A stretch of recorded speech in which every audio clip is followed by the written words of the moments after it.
Amin, puji Tuhan. Bapak Saudara, kita akan mulai sharing firman kita. Pagi hari ini kita baca dari Kolose 1 ayat 27 dan 28. Kolose 1 ayat 27 dan 28, demikian firman Tuhan. Kepada mereka Allah mau memberitahukan betapa kaya dan mulianya rahasia itu di antara bangsa-bangsa lain, yaitu Kristus ada di tengah-tengah kamu, atau dalam bahasa Inggrisnya bukan di tengah-tengah, tapi dikatakan Christ in you. Kristus ada di dalam kamu. Christ in you. Christ itu adalah pengurapan atau urapan itu sendiri. Jadi ini beritanya bahwa pengurapan itu ada di tengah-tengah kamu. Kristus yang adalah pengharapan. Jadi kalau kita bicara pengharapan, itu selalu arahkan pikiran kita bahwa pengharapan kita bukan sekedar moga-moga, tetapi bukan semoga, tetapi sesuatu yang pasti. Karena Kristus adalah pasti. Dia adalah pengharapan akan kemuliaan atau natural Allah. Dialah yang kami beritakan apabila tiap-tiap orang kami nasihati, tiap-tiap orang kami ajari dalam segala hikmat, untuk memimpin tiap-tiap orang kepada kesempurnaan di dalam Kristus. Jadi setiap kali kita bertemu, setiap kali kita baca firman, kita dengar khotbah, tujuannya satu, saudara, yaitu untuk supaya kita masuk ke dalam kesempurnaan di dalam Kristus. Nah, Kristus itu ada di dalam kita, di dalam roh, tetapi jiwa dan tubuh kita perlu diselamatkan setiap hari. Jiwa kita akan berbenturan dengan berita-berita yang dari dunia, tubuh kita juga bersentuhan langsung dengan makanan, minuman, dan semua polusi udara. Dan yang terlebih lagi, tubuh kita sering dipengaruhi jiwa, jadi kalau jiwa kita tertekan, tubuh kita akan sakit. Itu sebabnya berita di dalam gereja harus selalu mengenai Kristus.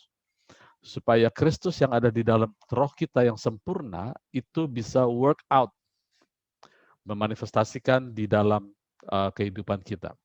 Saudara, mungkin ada orang bilang, Pak, tapi saya nggak bisa dengar suara Tuhan. Saudara jangan salah bahwa kita didesain untuk bisa mendengar suara Tuhan. Semua manusia didesain. Bahkan pada waktu kita bertobat atau merubah pikiran, misalnya kita memutuskan untuk mencari Tuhan, atau kita memutuskan untuk mencari ayat-ayat firman Tuhan, itu adalah manifestasi dari bagaimana kita mendengar suara Tuhan. Ada kadang-kala kita bilang, saya nggak dengar suara Tuhan, Pak, tapi saya tahu Tuhan hadir. Nah, hadirat Tuhan dan the voice of the Lord, atau suara Tuhan, itu identik. Ya, identik. Kita lihat saja anak-anak kita. Kalau dia ingin melakukan sesuatu yang salah, tapi dia tahu orang tuanya hadir, maka dia akan mengurungkan niatnya, bahkan dia cenderung untuk berbuat sesuatu yang menyukakan orang tuanya. Betul ya? Anak-anak seperti itu. Artinya kehadiran orang tuanya itu berbicara sesuatu. Sama juga dengan kehadiran Tuhan berbicara sesuatu. Jadi jangan bilang lagi bahwa, Pak, saya tidak bisa dengar suara Tuhan. Itu adalah kebohongan yang dihembuskan dari dasar neraka. Kita semua bisa. Dan bersyukurnya, kita bukan hanya bisa mendengar, tetapi kita didesain untuk sukses. Hidup kita didesain untuk sukses. Karena begini, saudara, definisi Alkitab mengenai sukses adalah kalau Allah bersama kita. Nah, ingat selalu, Kejadian 39 ayat 2, Allah beserta Yusuf, maka Yusuf sukses. Nah sekarang, saudara, nama Allah kita adalah Immanuel, artinya Allah beserta kita. Artinya, dan sekarang Allah Immanuel itu tinggal di dalam kita. Artinya, memang kita didesain untuk sukses dalam segala hal. Sukses di dalam kesehatan, sukses di dalam mencapai umur panjang, sukses di dalam hidup yang disuplai oleh Tuhan, sukses di dalam melakukan di dalam keluarga, atau sukses di dalam apapun. Nah, gimana Pak kalau saya mengalami kekalahan di dalam, misalnya di dalam keluarga, atau di dalam keluarga saya hancur, atau misalnya pekerjaan saya hancur. Nah, saudara, itu tidak pernah mengurangi desain kita, atau tidak pernah merubah desain kita. Kita akan tetap sukses bersama Kristus, karena Kristus Allah Immanuel itu tidak pernah meninggalkan dia. Jadi pikirkan seperti ini, kalau kita berpikir bahwa kita bisa jauh dari sukses, maka ada dua hal. Yang pertama, Allah harus ganti nama, bukan Immanuel lagi namanya, tapi Allah tidak beserta kita. Atau kita harus dekat-dekat, lebih dekat lagi kepada Dia di dalam pikiran, jangan memusuhi Dia di dalam pikiran, kita lebih dekat lagi kepada firman-Nya. Ya. Jadi sukses itu bukan dalam satu hal. Dalam segala bidang kita didesain untuk sukses. Kita didesain untuk banyak hal. Yang pertama, kita didesain untuk berdiri sebagai pemenang. Kita didesain untuk berdiri sebagai orang yang sehat, roh, jiwa, dan tubuh. Kita didesain untuk menjadi orang yang punya sound mind, pikiran yang baik. Kita didesain untuk menguasai semuanya yang ada di bumi ini kecuali manusia, ya. Kita menguasai roh-roh jahat, kita menguasai sakit penyakit. Nah, desain ini itu keluar dari segala aturan yang Tuhan beri, peraturan-peraturan, dan yang terutama lagi, kita tidak akan pernah bisa mencapai desain itu kalau kita jauh atau terpisah dari sang desainer. Sang desainer itu adalah firman Allah. Ya. Jadi karena kita didesain untuk banyak hal, nah kita ingin mendapatkan banyak hal itu terjadi di dalam hidup kita. Segala janji Tuhan, ingat pada waktu Yosua masuk ke tanah perjanjian, dikatakan semua yang dijanjikan Tuhan, tidak satu pun yang tidak terpenuhi. Artinya semua yang didesain Tuhan, tidak satu pun yang tidak terpenuhi. Sekarang kita ada di dalam Kristus, kita didesain untuk banyak hal, semua hal yang baik. Itu seharusnya tidak satu pun yang tidak terpenuhi selama kita tidak terpisah dari desainer. Ya. Nah, untuk mengikut Tuhan tentu ada banyak aturan, perintah-perintah, hukum-hukum, firman-Nya, ketetapan-ketetapannya. Nah, saya pernah katakan, kalau di hukum Taurat itu hanya 630. Di dalam perjanjian baru, di dalam kasih karunia itu ada 1000 lebih banyak, saudara. Ya, karena di dalam perjanjian baru kita tidak lagi dipimpin oleh sesuatu yang legalistik, tetapi kita dipimpin oleh hidup. Nah, hidup ini lebih dinamis, makanya bukan kelihatannya, maka lebih banyak perintahnya, saudara. Kuduslah kamu sebab aku kudus. Saudara, tidak satu orang bisa kudus kecuali di dalam Kristus. Ya. Tuhan Yesus katakan, barang siapa percaya kepadaku, dia akan melakukan hal yang lebih besar. Nah, ini tidak terjadi di dalam perjanjian lama. Ya. Ini hanya terjadi di dalam kehidupan Kristus, lebih dinamis dia. Ya. Itu sebabnya di dalam perjanjian lama ketika Allah memberikan hukum Taurat, Allah mengatakan begini, jangan kamu tambahi, jangan kamu kurangi hukum-hukumku ini. Tidak boleh itu, ya. Jangan kamu menambahi atau mengurangi. Tapi waktu Yesus datang ke dunia, dia menambahi dengan kesan sesuka-suka dia. Dia katakan, hukum Taurat bilang jangan membunuh, tapi aku berkata kepadamu, kalau kau membenci saudaramu, maka engkau sudah membunuh. Kan itu sudah menambahi, saudara. Dia merenungkan kenapa Tuhan Yesus bisa melakukan itu. Karena dia membawa hidup. Hidup itu lebih dinamis, lebih lebih hidup, saudara, ya. Jadi kalau kita membunuh itu bukan sekedar membenci. Kalau kita sudah membunuh itu bukan sekedar menghilangkan nyawa orang. Kita membenci, kita membunuh. Hanya Yesus yang bisa lakukan. Makanya Yesus katakan, kalau kau percaya, kau akan bisa melakukan yang lebih lagi, bisa menambahi apa yang Tuhan Yesus sudah lakukan. Ya. Dan di perjanjian baru di kitab Wahyu juga ditutup. Jangan engkau menambahi lagi, jangan engkau mengurangi. Betul ya? Di perjanjian lama ada disebut jangan menambahi, jangan mengurangi.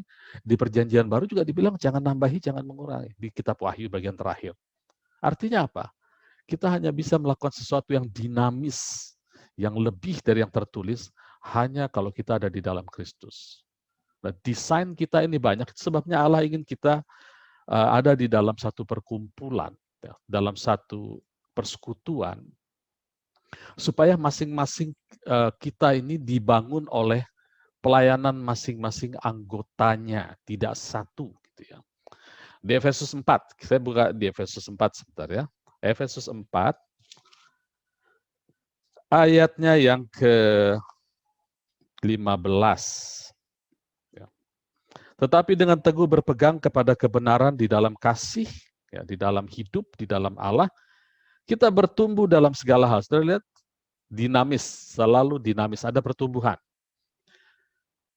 Dalam segala hal, ke darah Dia Kristus yang adalah kepala. Jadi Kristus ada di dalam kita, pengharapan kemuliaan, dia juga kepala kita, lordship, ketuhanan bagi kita. Ayat 16, daripadanya lah seluruh tubuh yang rapi tersusun diikat menjadi satu oleh pelayanan semua bagiannya sesuai dengan kadar pekerjaan tiap-tiap anggota. Jadi kita dibangun oleh setiap anggota tubuh, setiap pekerjaannya. Allah mengharapkan kita bekerja di dalam tubuhnya, dalam tubuh Kristus. Dan kita juga menerima pertumbuhannya membangun diri di dalam kasih. Jadi Allah tidak pernah mendesain kita untuk sendiri, Allah mendesain kita untuk ada dalam satu kumpulan. Saudara, bukankah firman Tuhan mengatakan bahwa firman Tuhan tidak pernah berkata bahwa kita boleh mengatakan aku memiliki pikiran Kristus. Tidak pernah ditulis aku memiliki pikiran Kristus, ya. Kelihatannya pernah baca kan, tapi sebetulnya kalau kita perhatikan kalimatnya bukan aku, tetapi kami memiliki pikiran Kristus. We have the mind of Christ. Ada pesan terselubung di situ bahwa Tuhan ingin yang memiliki pikiran Kristus itu bukan satu orang, tapi satu kumpulan umat Tuhan. Ya, tetapi kami jamak, ya, memiliki. Untuk apa pikiran Kristus ini? Untuk kita saling bekerja, saling mensuplai, saling membangun. Ya, jadi kita buka lagi satu lagi ayat di Filipi 2 ayat 5. Filipi 2 ayat 5 untuk meneguhkannya sebelum kita lanjut. Filipi 2 ayat 1 mulai bilang gini. Jadi karena di dalam Kristus ada nasihat, ada penghiburan kasih, ada persekutuan roh, ada kasih mesra dan belas kasihan. Ya, di dalam Kristus ada itu semuanya. Itu semua menunjukkan bukan pekerjaan satu orang. Ya. Ada nasihat, berarti ada yang dinasehati, ada yang menasehati. Ada penghiburan kasih, ada yang dihibur, ada yang menerima penghiburan. Ada persekutuan, itu lebih dari satu orang. Ada kasih mesra dan belas kasihan. Baru kita masuk ke ayat 5. Hendaklah kamu di dalam hidupmu bersama. Ya. Kata bersama jangan dihilangkan. Menaruh pikiran, perasaan yang terdapat juga dalam Kristus Yesus. Ya. Jadi firman Tuhan mengatakan, firman Tuhan akurat sekali.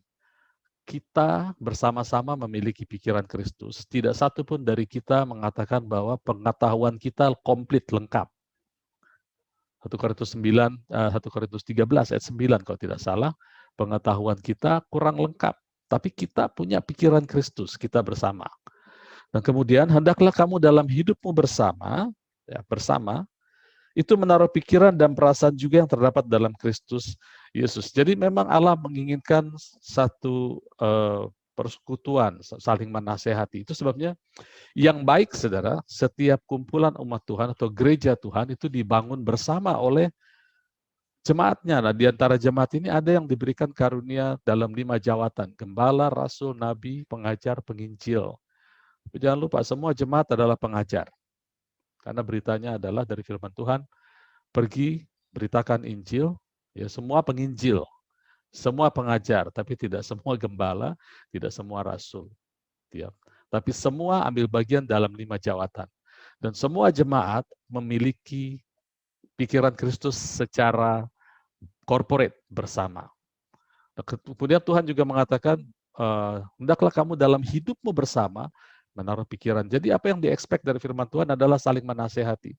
Jangan pernah meninggalkan kawanan anak-anak Tuhan atau kawanan gereja Tuhan. Khususnya saudara, ya, yang memberitakan pewahyuan akan firman Tuhan. Terus terang, di dalam awal-awal saya sebelum membuka pelayanan gereja baru ini, kami sempat pindah-pindah, saya dan istri pindah-pindah. Karena kami tahu bahwa kami perlu ada di bawah satu pengajaran yang beritanya itu adalah pewahyuan firman Tuhan yang fresh. Jadi bukan sekedar orang berdiri di mimbar lalu cerita ke sana kemari tentang pewahyuan orang lain, tetapi yang kita cari adalah orang yang memberikan pewahyuan dari Allah secara fresh itu untuk jemaatnya. Itu yang kami cari. Ya, dan sekarang sudah banyak itu di gereja di mana-mana sudah banyak. Jadi saudara duduklah di bawah pengajaran itu, terimalah pertumbuhan dari situ. Ya, karena ujung-ujungnya begini, saudara. Apapun yang kita terima, semua yang kita terima, pengajaran, ketetapan Allah, apapun itu, tujuannya satu, adalah untuk mengarahkan kita kepada desain ilahi. Dan itu jamak, saudara ya. Dalam kesehatan, dalam pikiran, dalam pekerjaan, dalam keluarga. Kita harus masuk ke dalam desain ilahi. Itu sebabnya kita perlu dekat-dekat dengan sang desainer. Karena desain itu tidak akan pernah kita capai kalau kita terpisah dari desainer itu sendiri. Ya, Allah suka kalau kita menjadi seperti dia atau acting seperti dia. Ya. Dalam beberapa minggu terakhir, beberapa bulan terakhir khususnya, ini saya suka dengar-dengar musik. Ada seorang musikus di Indonesia, saya nggak usah sebut namanya, ya saudara bisa browsing di YouTube. Jago sekali main gitar, saudara. Banyak lagu di cover oleh dia. Sampai sekarang penontonnya itu banyak, puluhan ribu. Ya, mungkin bisa jadi mencapai ratusan ribu. Ya. Seorang sederhana, seorang supir forklift di daerah Jawa Timur, dan dia mengcover lagu, dan beberapa videonya itu ada disorot gitu ya. Si pencipta lagu aslinya itu memperhatikan bagaimana dia bermain dengan not yang perfect sekali, tidak pernah meleset, dan dengan spirit yang sama. Jadi misalnya lagunya spiritnya gembira atau spiritnya genre musik tertentu, nah dia lakukan seperti itu. Bahkan di-compare sama pemain-pemain lain yang ada sebelum dia, ini yang paling perfect dari Indonesia. Ini cukup membanggakan, saudara. Sampai satu kali saya lihat bagaimana pencipta lagu aslinya menyaksikan dia main, dan pencipta lagu itu begitu menghargai dan suka sekali dengan permainan dia. Di tengah-tengah saya nonton itu, Roh Kudus bicara bahwa Allah Bapa suka sekali kalau kita acting seperti dia. Tapi bedanya, saudara, kalau pemain musik ini membuat satu cover lagu, dia meniru. Tapi kalau kita membiarkan Allah membuat covernya sendiri melalui kita. Allah lah yang mengerjakan di dalam kita baik kemauan maupun pekerjaan. Ya, jadi setelah itu saya renungkan lagi, lalu saya dengar khotbah tentang bagaimana Allah memiliki desain ilahi untuk kita. Dan Allah ingin kita masuk ke dalam desain itu. Artinya Allah ingin melihat kita acting sebagai anak-anak Allah. Dalam perkataan, dalam perbuatan, dalam tingkah laku, dalam kesejahteraan, dalam segala hal. Jadi saudara, kuncinya hanya bisa didapat kalau kita tidak jauh-jauh dari desainer itu sendiri. Kita akan mencapai desain itu. Nah itu, saya akan cerita ini saudara, saya diingatkan lagi, beberapa tahun yang lalu saya pernah membagikan tentang Ruth, saudara ya. Di dalam kisah Ruth saya diingatkan bagaimana hukum bisa dibilang dari hukum persekutuan di dalam Kristus, ya. Persekutuan di dalam Kristus, di dalam Allah, di dalam Kristus, ya. Bersama Allah di dalam Kristus itu sangat penting sekali. Saya diingatkan lagi akan kisah Ruth yang pernah saya bagikan dulu waktu kita ibadah di Gerbang Nusantara. Ya. Ceritanya begini, saudara. Ruth ini cuma 4 pasal. Ya. Tapi itu adalah berita Injil. Jadi saya mau ulang. Saya yakin beberapa dari kita sebagian besar belum dengar uraian ini. Ya, orang-orang yang lama yang bersama saya pasti sudah dengar, tapi yang baru-baru mungkin belum dengar ya. Mudah-mudahan ini bisa memberikan wawasan. Dan saya akan membagikan ini dengan pewahyuan yang baru. Ya, karena pewahyuan itu selalu baru. Ya, ada dasar ayatnya, Pak, ada. Jalan orang benar akan semakin terang. Jalan orang benar bahwa the path of the righteous atau jalan orang benar akan selalu makin terang. Artinya semakin kita di dalam Tuhan, itu semakin dibukakan pewahyuan itu.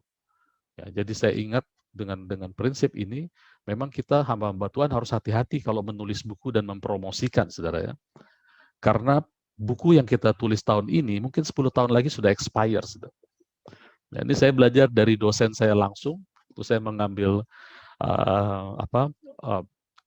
kepertumbuhan gereja, kepemimpinan pertumbuhan gereja di Peter Wagner. Nah, Peter Wagner ini diberi julukan Bapak Gereja. Ya. Tapi berkali-kali saya dengar dari mulutnya, dia bilang, saudara-saudara yang membaca buku saya tahun sekian, tolong itu, saya mohon maaf, tolong itu dianulir, dihapuskan, jangan lagi dibaca. Karena saya dapat pewahyuan baru. Itu beberapa kali dia ucapkan gitu.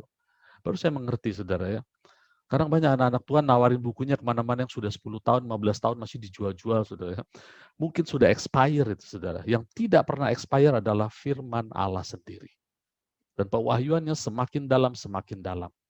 Ya, tanpa mengurangi rasa hormat kita tentunya kepada saudara-saudara yang sudah menulis buku, silakan saja saudara ya. Tapi akuilah di atas semua itu bahwa firman Tuhan di atas segalanya. Kita boleh banyak baca buku, tapi kembali kepada firman Tuhan. Ya, kembali lagi, Rut, kisah mengenai Rut dengan pewahyuan yang baru. Hanya 4 pasal, saudara. Kisah ini dimulai dari satu keluarga yang bernama Elimelek.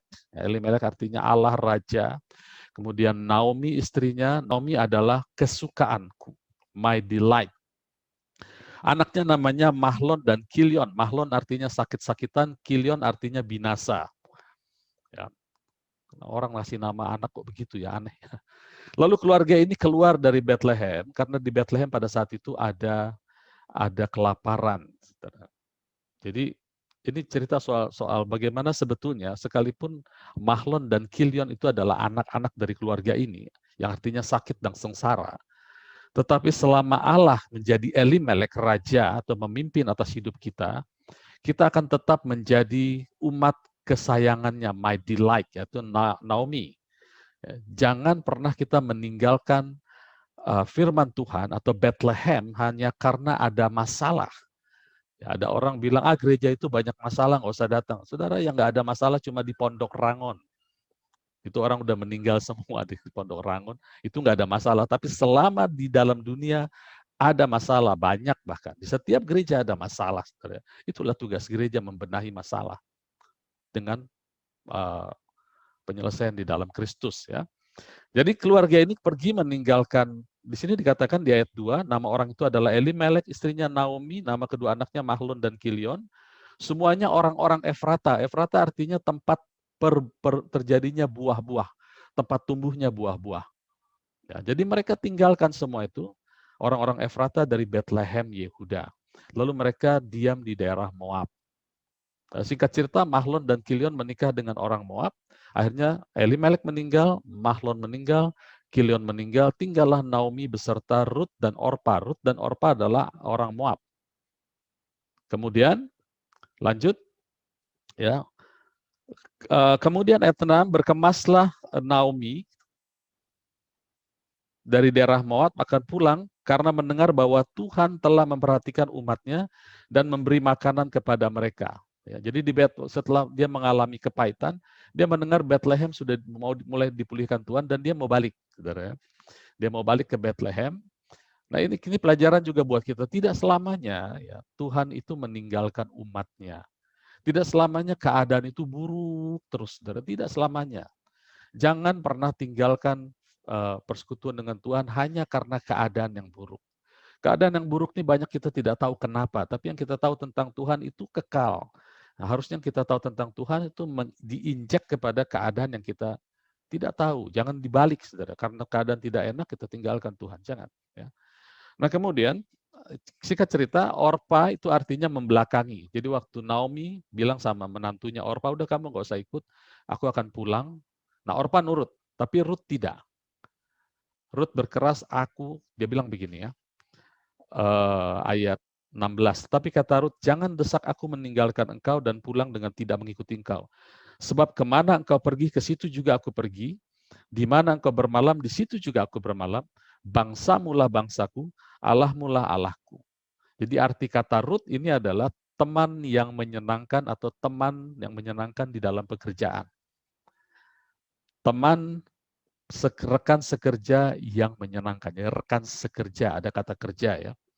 Rekan yang aktif bekerja. Nanti kita lihat bagaimana dia bekerja terus aktif gitu ya.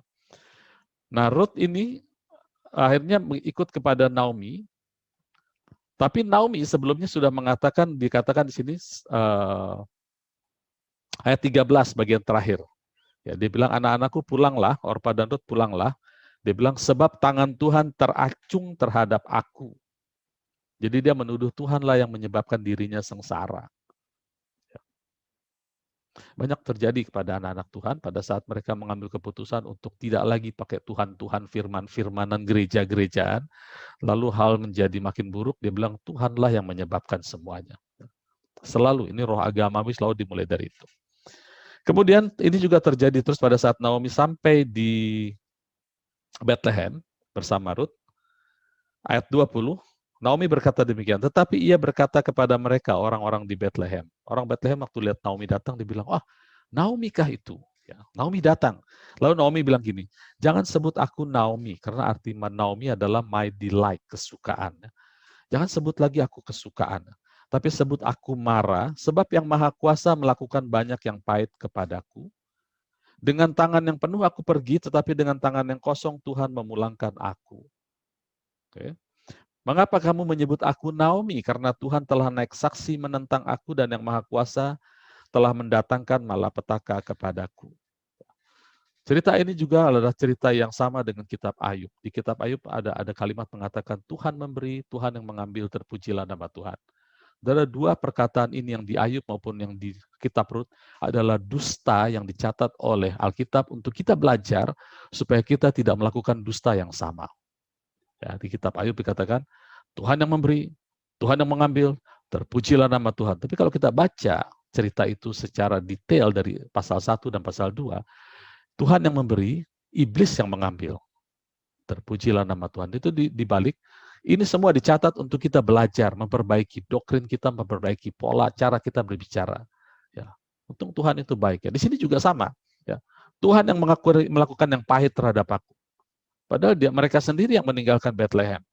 Tuhan yang membuat aku pergi dengan tangan penuh dan kembali dengan tangan kosong. Pilihan mereka sendiri. Tuhan yang naik saksi menentang aku. Tuhan tidak pernah menentang Naomi dan keluarga. Ya. Kenapa ini terjadi?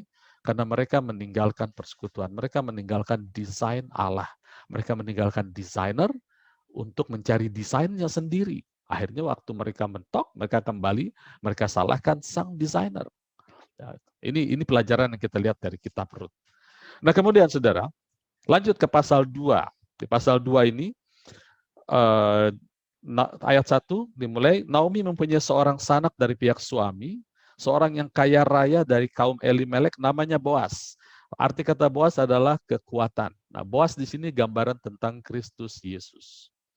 Jadi di dalam adat istiadat orang Israel, kalau satu keluarga itu hartanya sudah dijual, mereka sudah tidak punya apa-apa lagi, sudah habis gitu. Nah, yang bisa menebus harta itu hanya kaum terdekat yang disebut dengan penebus. Itu kaum terdekat. Nah, kaum terdekat Naomi dari pihak Elimelek suaminya itu adalah Boas. Namanya Boas. Nah, ceritanya saudara, Rut ini setelah sampai di sana dia mau bekerja, dia bilang begini. Ayat 2. Rut perempuan Moab itu berkata kepada Naomi, biarkanlah aku pergi ke ladang memungut bulir-bulir jelai di belakang orang yang murah hati kepadaku. Lalu saud Naomi kepadanya, pergilah anakku, pergilah. Lalu sampailah ia di ladang memungut jelai di belakang penyabit-penyabit. Kebetulan, ya, ada kata kebetulan di situ, ia berada di tanah milik Boas. Ya, kebetulan. Jadi ini orang bilang faktor luck. Nah saudara, kebetulan di dalam Alkitab itu bisa dua hal. Kebetulan dia jelek atau kebetulan dia ada di keadaan yang baik. Tapi kebetulan di dalam Alkitab bisa diminta kepada Allah. Ini dalam bahasa Ibrani-nya karah. Karah itu adalah right happening. Sesuatu yang baik terjadi. Ya. Tapi kalau kebetulan dipakai kata mikreh di sini, itu bisa baik, bisa buruk. Nah, karah ini bisa kita minta. Contohnya, saudara. Waktu Abraham minta pelayannya mencari jodoh buat Ishak anaknya, di Kejadian 24, pelayannya bilang begini, Tuhan, buatlah perjalananku ini berhasil. Dari situ dipakai kata, buatlah, berikan aku karah atau berikan aku right happening, kejadian yang baik. Dan terjadilah dia mendapatkan Ribka menjadi istri dari Ishak. Jadi saudara, yang terjadi saat kepada Rut ini bukan hanya sekedar kebetulan yang biasa, tapi kebetulan yang memang Rut sudah berkata bahwa biarkanlah aku pergi mulut bulir untuk di belakang orang yang murah hati. Gitu ya. Jadi memang sudah niatnya seperti itu dan Allah mendengarkan ini. Lalu muncullah Boas ayat 4, lalu datanglah Boas dari Bethlehem, ia berkata kepada penyabit-penyabitnya, Tuhan kiranya menyertai engkau. Lalu penyabit-penyabitnya bilang, Tuhan kiranya memberkati engkau. Ini gambaran tentang kehadiran Yesus. Allah memberkati engkau. Shalom, damai sejahtera. Akan selalu begitu Tuhan Yesus ya. Ini gambaran saudara. Kemudian Boas bertanya kepada pelayan-pelayannya, dari mana perempuan ini? Dan pelayannya itu menjawab bahwa dia adalah perempuan Moab, dia pulang bersama-sama Naomi dari daerah Moab. Kemudian berkatalah Boas ayat 8 kepada Rut, dengar dulu anakku, dengar Rut. Tidak usah engkau pergi memungut jelai ke ladang lain dan tidak usah engkau pergi dari sini, tapi tetaplah dekat pengerja-pengerjaku perempuan. Saya perhatikan itu. Ini Boas gambaran dari Yesus. Dia katakan jangan kemana-mana, dekatlah pengerja-pengerjaku. Jangan menjauh dari persekutuan-persekutuan ini. Jangan menjauh, karena di situ masalah kita akan mendapatkan jawabannya. Ingat, kita bicara tadi bahwa yang memiliki pikiran Kristus bukan hanya kita pribadi, tetapi kita secara corporate. Ya. Jangan menjauh, tetap dekat pengerjaku. Lihat saja ke ladang yang sedang disabit orang itu, ikutilah perempuan-perempuan itu. Kemudian ayat 11, loncat ya. Telah dikabarkan orang kepadaku dengan lengkap segala sesuatu yang engkau lakukan kepada mertuamu sesudah suamimu mati. Ini Boas bicara kepada Rut. Dan bagaimana engkau meninggalkan ibu bapamu dan tanah kelahiranmu, serta pergi kepada satu bangsa yang dahulu tidak engkau kenal. Tuhan kiranya membalas perbuatanmu itu, dan kepadamu kiranya dikaruniakan upahmu sepenuhnya. Saudara tahan di situ, saya baca dulu di kitab Markus 10, ayat 29, Tuhan Yesus pernah bicara seperti itu, karena memang Boas itu gambaran tentang Kristus. Ya. Markus 10 ayat 29, jawab Yesus, aku berkata kepadamu, sesungguhnya setiap orang yang karena aku dan karena Injil meninggalkan rumahnya, saudaranya laki-laki atau saudaranya perempuan, ibunya atau bapaknya, anaknya atau ladangnya, orang itu sekarang pada masa ini juga menerima kembali 100 kali lipat rumah, saudara laki-laki, saudara perempuan, ibu, anak, dan ladang, sekalipun disertai berbagai penganiayaan. Jadi kalimatnya sama, saudara ya.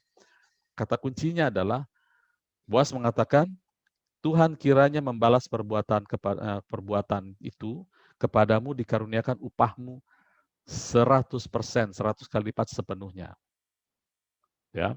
Kalau kita baca di kitab Markus pasal 4 mengenai penabur, ada 4 macam tanah. Di tanah yang baik ada pertumbuhan, tapi tidak 100. Ada 30, 60, dan 100 kali. Artinya apa?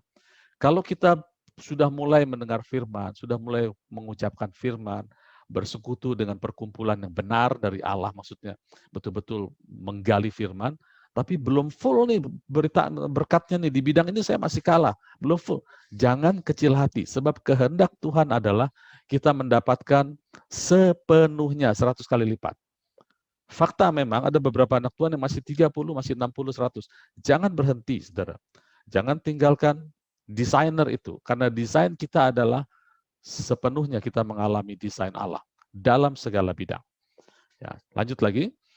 Dikaruniakan upahmu sepenuhnya oleh Tuhan Allah Israel, di bawah sayapnya engkau datang berlindung. Jadi hanya mereka yang berlindung di bawah sayapnya, seperti Mazmur 91 juga katakan, karena engkau mengenal namanya, engkau berlindung di bawah sayapnya, maka engkau mendapatkan perlindungan. Ya, ingat Tuhan tahu loh siapa yang punya motif yang benar dan motif yang main-main. Motif yang main-main pun bisa dibetulin sama Tuhan. Kita buka sebentar sebelum lanjut, saya teringat satu ayat. Nahum 1, ayat 7. Nahum 1 bilang begini, ayat 7.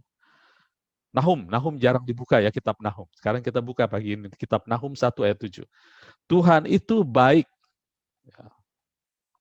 Ia adalah tempat pengungsian pada waktu kesusahan. Ia mengenal orang-orang yang berlindung kepadanya. Jadi Tuhan kenal ya, saudara ya. Ada orang yang mau berlindung, ada orang yang sedang ikut-ikutan, Tuhan tahu. Ya, jadi bersama Tuhan kita aman. Dia baik, saudara ya. Kemudian berkatalah Rut, memang aku mendapat belas kasihan daripadamu. Nah ini selanjutnya ini gambaran bagaimana meneguhkan bahwa Boas adalah gambaran Tuhan Yesus. Ayat 14 ya.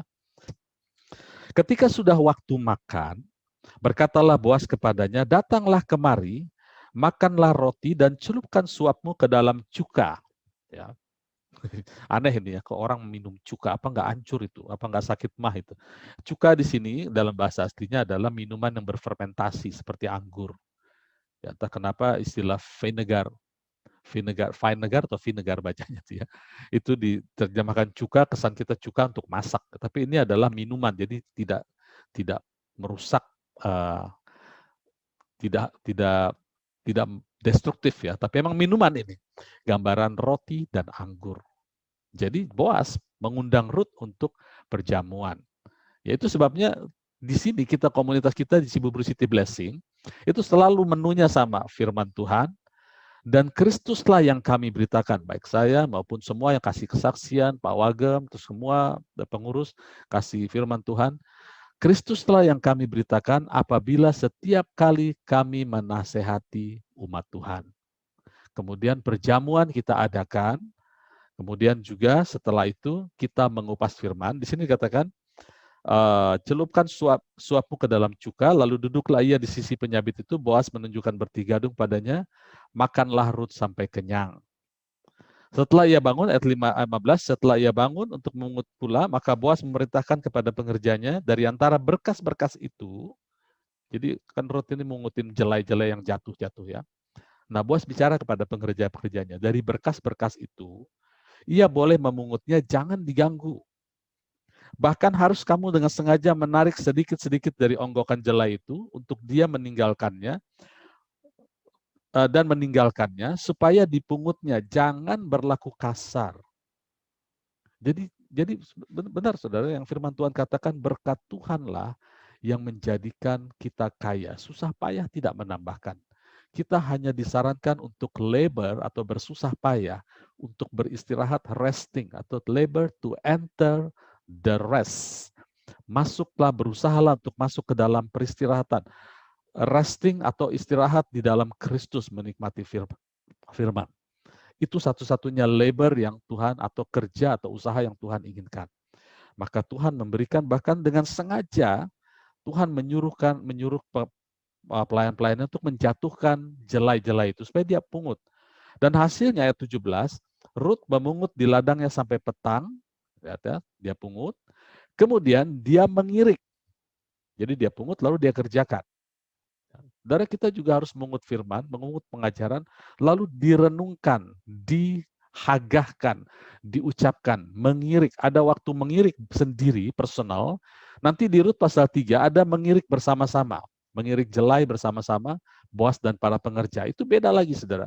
Ini Rut, ini dia memang suka bekerja. Makanya nama Rut artinya adalah teman sekerja yang menyenangkan. Menyenangkan siapa? Menyenangkan Tuhan. Karena kita bukan hanya kumpulin firman, tapi kita meminta Allah, kita mencerna firman. Ya, saudara harus sadar begini, saudara, bahwa yang tahu firman itu bukan hanya gembala dan para pengurus, bukan. Kita bersama memiliki pikiran Kristus. Pikiran Kristus yang kita miliki bersama membuat kita masuk ke dalam desain Kristus. Nah, saya percaya desain Kristus gereja itu nggak ada yang kecil, baik secara kualitatif maupun secara kuantitatif. Kita punya desain, salah satunya adalah menjadi berkat bagi bangsa, bagi kota, bagi bangsa. Nah, saya mau ajak kita sama-sama, Bapak Ibu Saudara, untuk kita masuk ke dalam desain ini. Tidak ada cara lain selain dari setiap kita sadar bahwa terlebih besar roh yang ada di dalam diri kita. Bukan roh yang ada di dalam Pak Gembala, atau Bugem, atau Pak Wagem, dan semuanya. Bukan, saudara ya. Semua, baik yang di Cibubur, di Palangkaraya, maupun yang di Pook, Kalimantan, itu kita punya porsi yang sama, roh yang sama tinggal di dalam kita, dan desainnya sama, yaitu menjadi salah satunya menjadi berkat bagi banyak orang. Ya, jadi mari kita capai itu dengan cara yang alkitabiah. Jadi tidak ada istilahnya hanya gembala yang tahu. Saudara, gerakan-gerakan gereja pada mula-mula itu selalu dimulai hanya satu orang yang tahu, hanya pemimpinnya yang tahu. Tapi tidak banyak tokoh-tokoh kegerakan yang mewariskan apa yang dia punya dengan kata-kata kebenaran. Kebanyakan pengalaman rohani yang mereka punya mandek pada waktu mereka meninggal, selesai sudah pelayanan itu. Generasi kedua, ketiganya sudah tidak lagi bertumbuh di dalam hal yang sama. Ya, tapi tidak semua itu. Ada beberapa hamba Tuhan yang tidak banyak jumlahnya, yang sanggup mentranslate pengalaman rohaninya ke dalam pikirannya dan mengeluarkannya menjadi perkataan kebenaran. Dan perkataan kebenaran inilah yang membebaskan orang. Tapi tidak sedikit hamba Tuhan yang mengalami pengalaman rohani, lalu tidak punya kedewasaan di dalam berpikir, mentranslate pengalamannya menjadi perkataan truth. Tapi sebaliknya menjadi condemnation. Misalnya orang dipakai dalam pelayanan kesembuhan ilahi. Lalu dia bilang, kalau saudara ingin dipakai Tuhan seperti ini, saudara harus puasa 40 hari. Saudara harus jaga dari kecil, tidak boleh nyontek. Tidak boleh ada pikiran kotor. Nah, itu bukan perkataan kebenaran, tapi itu hanya pengalaman pribadi. Dan itu tidak akan bisa membebaskan banyak orang.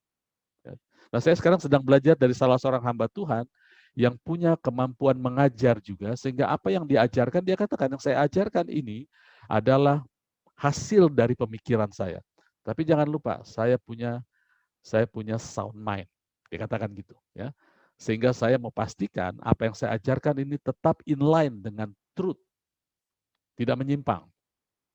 Karena dia juga belajar dari hamba Tuhan di atasnya, yang dia cari, saudara. Dia cari nggak semua. Bahkan kalau saudara dengar Smith Wigglesworth, orang yang sudah penginjil di England pada tahun 1920-an, itu karena dia dia baru bisa membaca umur 30-40 kalau tidak salah, dia tidak bisa meninggalkan pengajarannya kepada banyak orang. Tidak bisa dia mendelegasikan pengurapannya atau apa yang dia tahu kepada banyak orang. Ya.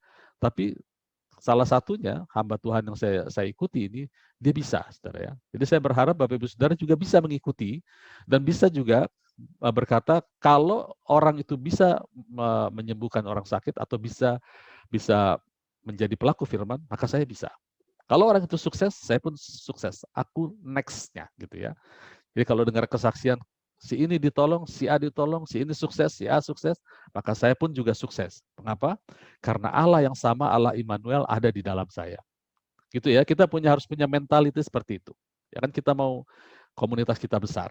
Bukan hanya sekedar besar, tapi menjadi berkat. Ingat, menjadi berkat bagi kota dan bangsa itu adalah salah satu desain Allah untuk Cibubur City Blessing. Kita harus mengejarnya bersama-sama. Tidak bisa Pak Agem sendiri. Tidak bisa, saudara ya. Tidak bisa, harus sama-sama. Jadi yang kedua tadi, Boas mengundang untuk makan dan minum, perjamuan. Kemudian dia juga bilang, dia memberikan berkat Tuhanlah yang menjadikan kaya. Tapi di sisi Rut dia melakukan memungut dan mengirik. Jadi dia begitu suka bekerja. Lalu sepulangnya, lalu ujungnya dia bilang begini, ayat 17, dan kira-kira seeva jelai banyaknya dibawa pulang. Yang dipungut dan dia mengirik dan mengut, seeva jelai itu kurang lebih 36 liter. Ya. Kita kan kalau beli beras suka mungkin tiap seminggu, 2 minggu 5 liter gitu ya. Ini 36 liter. Lebih dari cukup. Apa yang Tuhan beri itu lebih dari cukup kepada Rut.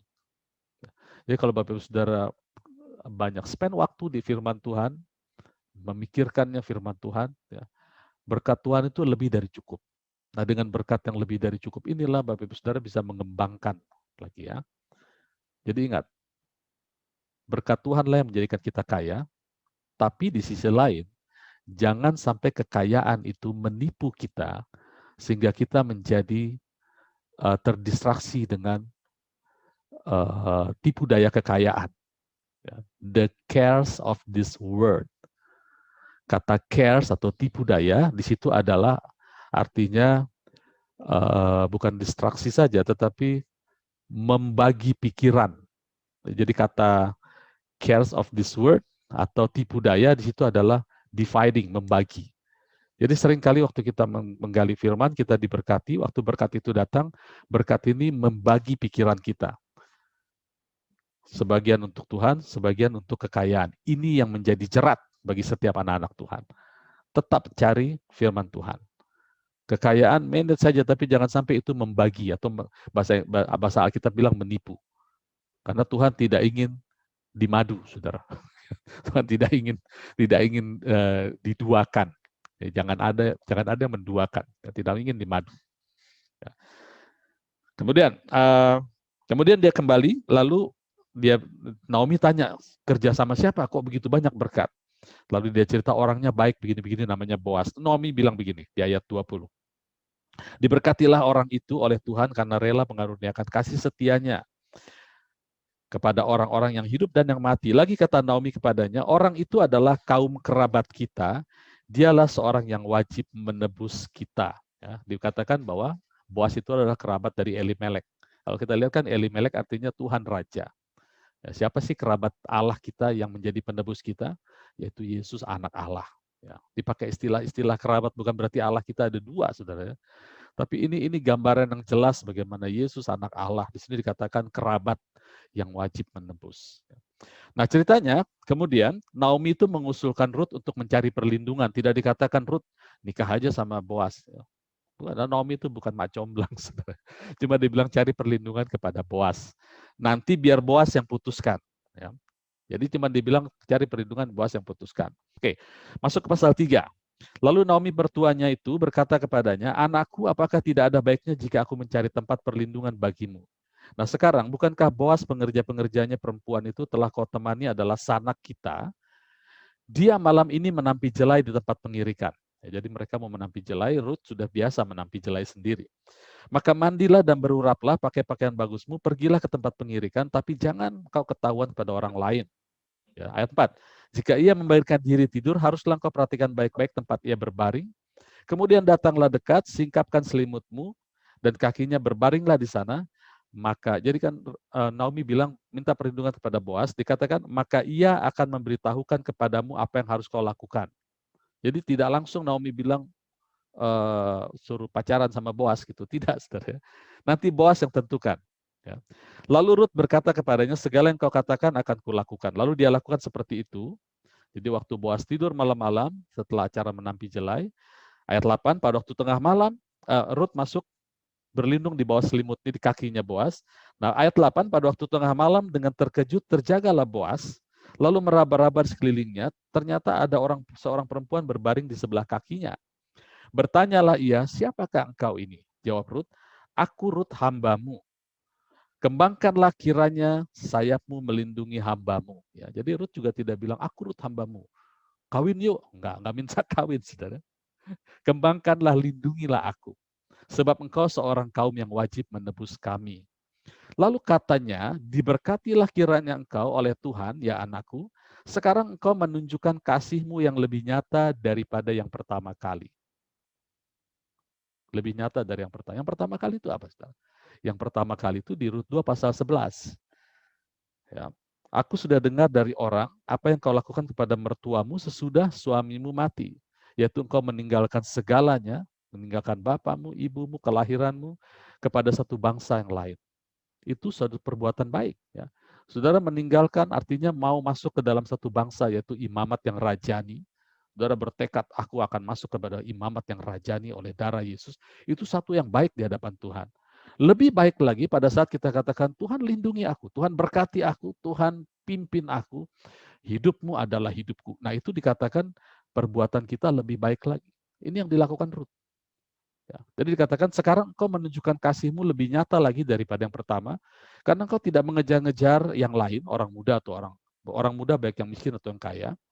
Oleh sebab itu anakku jangan takut, segala yang kau katakan itu akan kulakukan, sebab setiap orang yang di kota ini, di kota kami tahu bahwa engkau seorang perempuan baik-baik. Dari mana orang tahu dia orang baik-baik? Karena dia menetapkan untuk mengikut Tuhan. Itu disebut orang baik-baik. Ya, jadi kalau kita menetapkan untuk ikut Tuhan, itu kerajaan surga bilang itu orang baik-baik. Orang dunia bilang itu orang agamawi, gitu ya. Tadi bilang, oh itu udah lain tuh, itu udah agama-agama terus itu. Tapi kerajaan surga bilang itu orang baik-baik. Ya, saudara mau dibilang orang baik-baik oleh Tuhan, oleh kerajaan surga?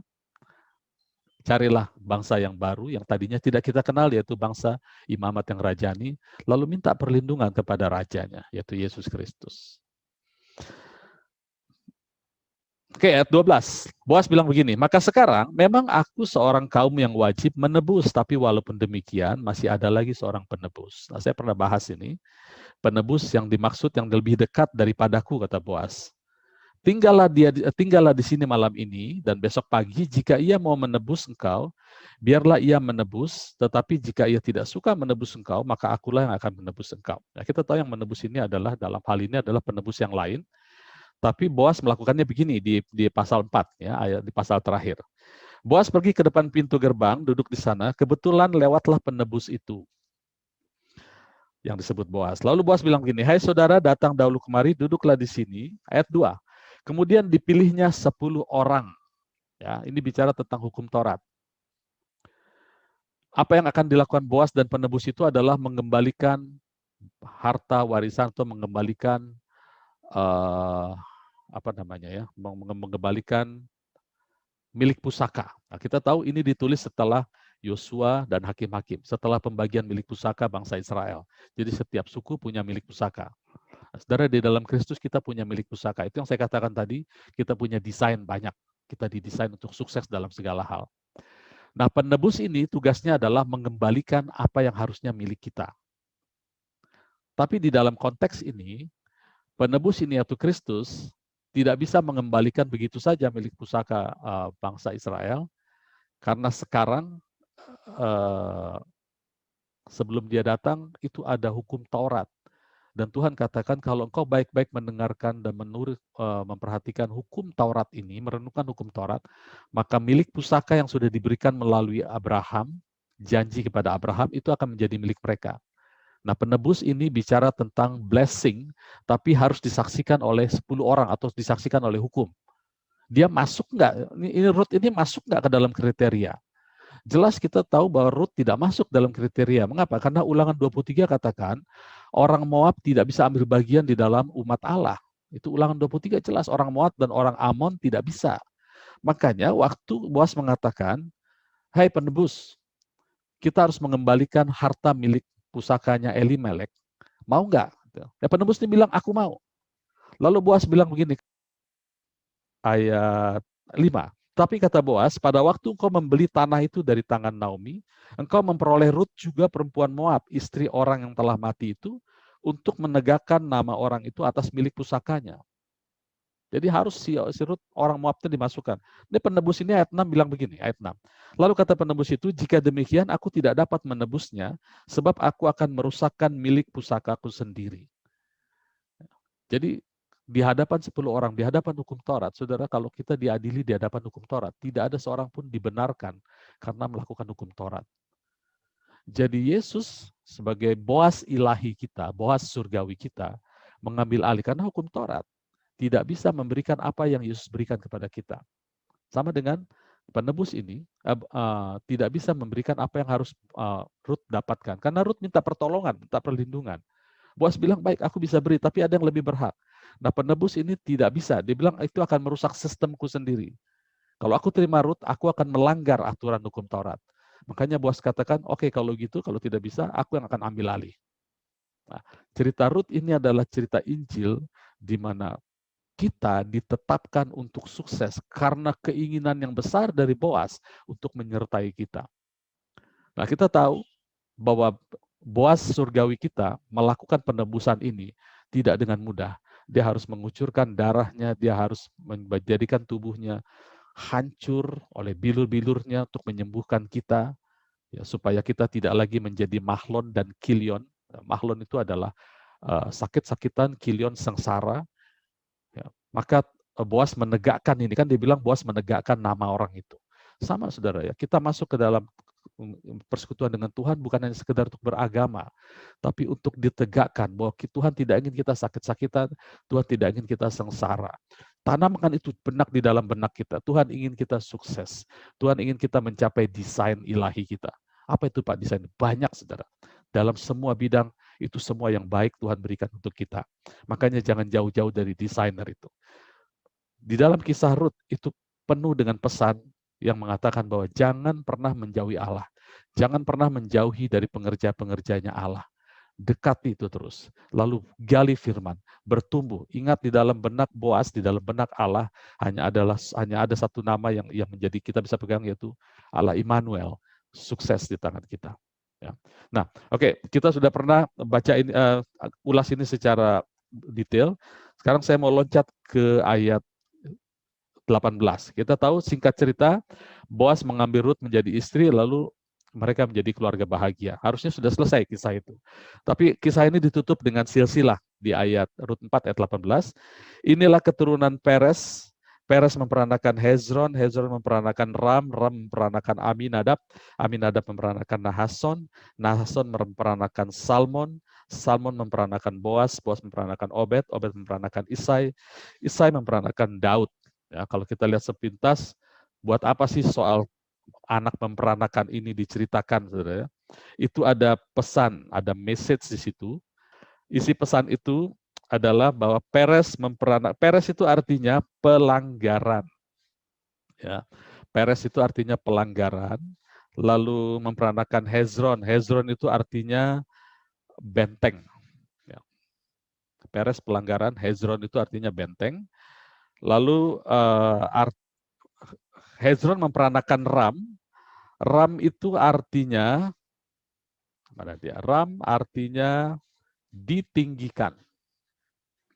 Kemudian Ram memperanakan Aminadab. Aminadab itu artinya dimerdekakan, dibebaskan. Lalu Aminadab memperanakan Hezron. Aminadab memperanakan Nahason. Nahason itu artinya mengagumkan atau memuliakan, membawa kemuliaan. Nahason. Kemudian Nahason memperanakan Salmon. Salmon artinya jubah yang diberikan atau damai sejahtera yang ditinggalkan. Kemudian Salmon memperanakan Boas, maaf ya, Boas artinya kekuatan. Boas memperanakan Obed. Nah, Obed itu artinya melayani, serving. Kemudian Obed memperanakan Isai. Isai itu artinya establish. Establish untuk bahasa Indonesia yang enak apa ya? Selama-lamanya, tetap ada selama-lamanya. Establish. Tetap ada. Ya. Kemudian Isai memperanakan Daud. Ya, kalau kita lihat kan cerita ini lucu ya. Cerita tentang kisah Ruth, orang Moab, dinikahi oleh Boas, ditutup dengan kayak begini. Kalau pengarang buku bilang ini nggak penting ayat 18 ini. Tapi karena ini Alkitab, ini penting. Saudara. Kalau kita susun kalimat, saudara, kita susun kalimat ayat 18 ini dengan bahasa arti dari kata-kata itu, maka kalimat itu berbunyi seperti ini ya. Pelanggaran umat manusia yang ditanggung oleh kota benteng yaitu Yesus Kristus. Pelanggaran umat manusia yang ditanggung oleh kota benteng kita, Yesus Kristus. Yang kemudian Yesus Kristus ini ditinggikan di kayu salib, Ram ditinggikan, itu akan membebaskan umatnya dan membawa kekaguman atau kemuliaan Allah bagi seluruh bangsa, bagi banyak orang. Kemudian hal itu akan meninggalkan damai sejahtera. Ingat, Yesus katakan damai sejahtera kutinggalkan kepadamu. Jangan sedih dan gentar karena aku mau ditinggikan. Damai sejahtera ya. Jadi kemuliaan Allah melalui karya salib ini membawa damai sejahtera, juga kekuatan. Kekuatan itu tadi apa? Kekuatan itu Boas, ya. Membawa kekuatan. Untuk apa kekuatan itu? Untuk melayani Allah. Jadi kekuatan itu kita dapat untuk melayani Allah, dan kehidupan pelayanan ini establish, dikasihi Tuhan selama-lamanya. Makanya Tuhan katakan barang siapa yang percaya kepadaku, dia sudah pindah dari maut kepada hidup. Ini established. Dan dia dikasih Allah. Barang siapa melayani dengan cara itu, ya dihormati Allah. Di kitab Yohanes kata seperti itu. Dan ini selama-lamanya, sampai miliaran tahun ke depan. Dan puji Tuhan saudara, kitalah orang yang tidak diperhitungkan pada mulanya. Karena kita hidup dilahirkan dari pelanggaran, dari dosa. Bukan karena kita orang Israel secara jasmani juga, tetapi karena karya salib Tuhan Yesus, yaitu Boas surgawi kita. Maka kita memperoleh penebusan dan bisa masuk ke dalam kumpulan umat Tuhan, ya, untuk mendapatkan damai sejahtera dan kekuatan Allah, serta hidup di dalam pekerjaan Allah yang sudah Allah siapkan bagi kita semua, yaitu melayaninya dan dikasihi olehnya dari sekarang sampai selama-lamanya. Cuma satu hal ya pesannya, jangan pernah tinggalkan desainer itu kalau kita ingin mendapatkan desain ilahi itu. Semua kita dapatkan dalam Boas surgawi kita. Amin.